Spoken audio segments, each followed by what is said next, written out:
Section 3.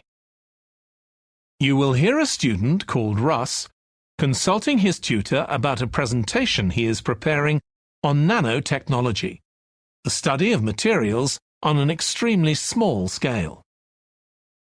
First, you have some time to look at questions 21 to 25.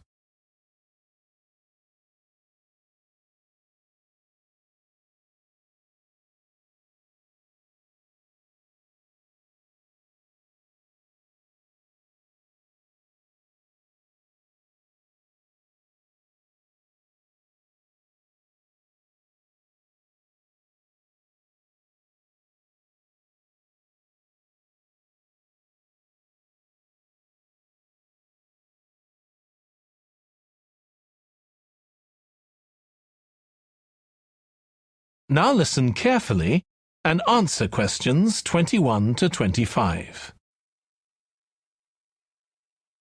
Come in, Russ. Thank you.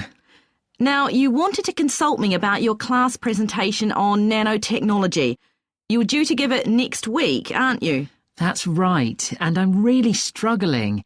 I chose the topic because I didn't know much about it and wanted to learn more, but now I've read so much about it, in a way there's too much to say. I could talk for much longer than the 20 minutes I've been allocated.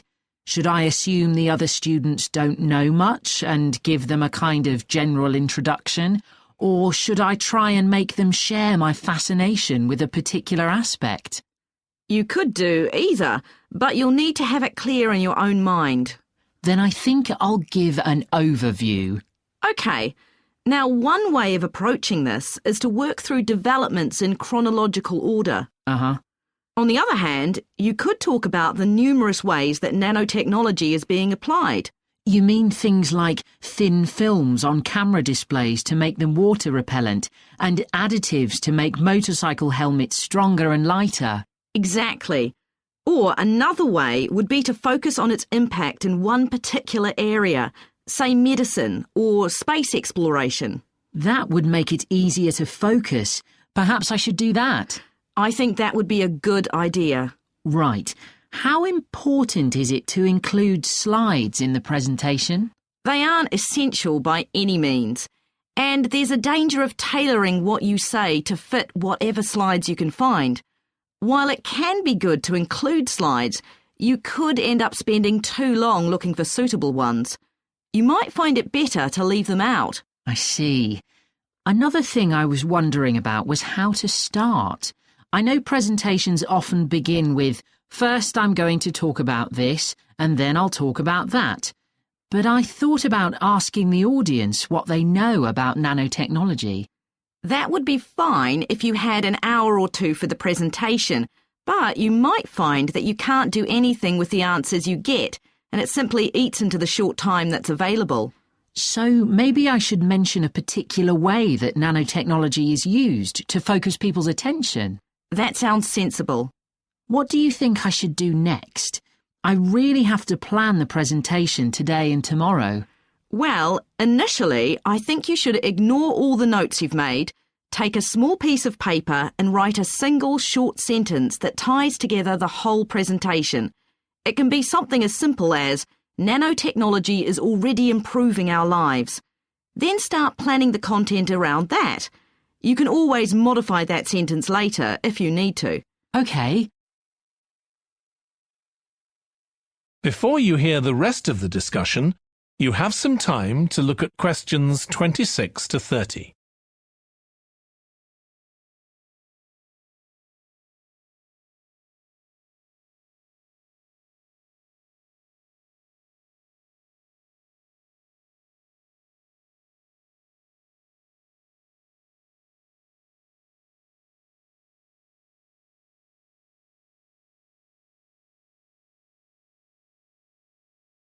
Now listen and answer questions 26 to 30.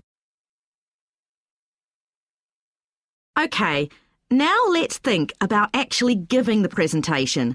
You've only given one before, if I remember correctly, about an experiment you'd been involved in. That's right. It was pretty rubbish. Let's say it was better in some respects than in others. With regard to the structure, I felt that you ended rather abruptly, without rounding it off. Be careful not to do that in next week's presentation. OK. And you made very little eye contact with the audience because you were looking down at your notes most of the time. You need to be looking at the audience and only occasionally glancing at your notes. Your body language was a little odd. Every time you showed a slide, you turned your back on the audience so you could look at it. You should have been looking at your laptop. And you kept scratching your head, so I found myself wondering when you were next going to do that, instead of listening to what you were saying. Oh dear. What did you think of the language? I knew that not everyone was familiar with the subject, so I tried to make it as simple as I could. Yes, that came across. You used a few words that are specific to the field, but you always explained what they meant, so the audience wouldn't have had any difficulty understanding. I must say, the handouts you prepared were well thought out.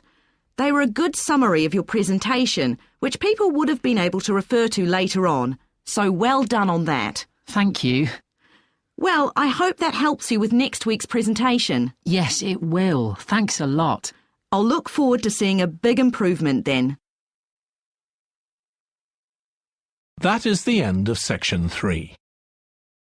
You now have half a minute to check your answers.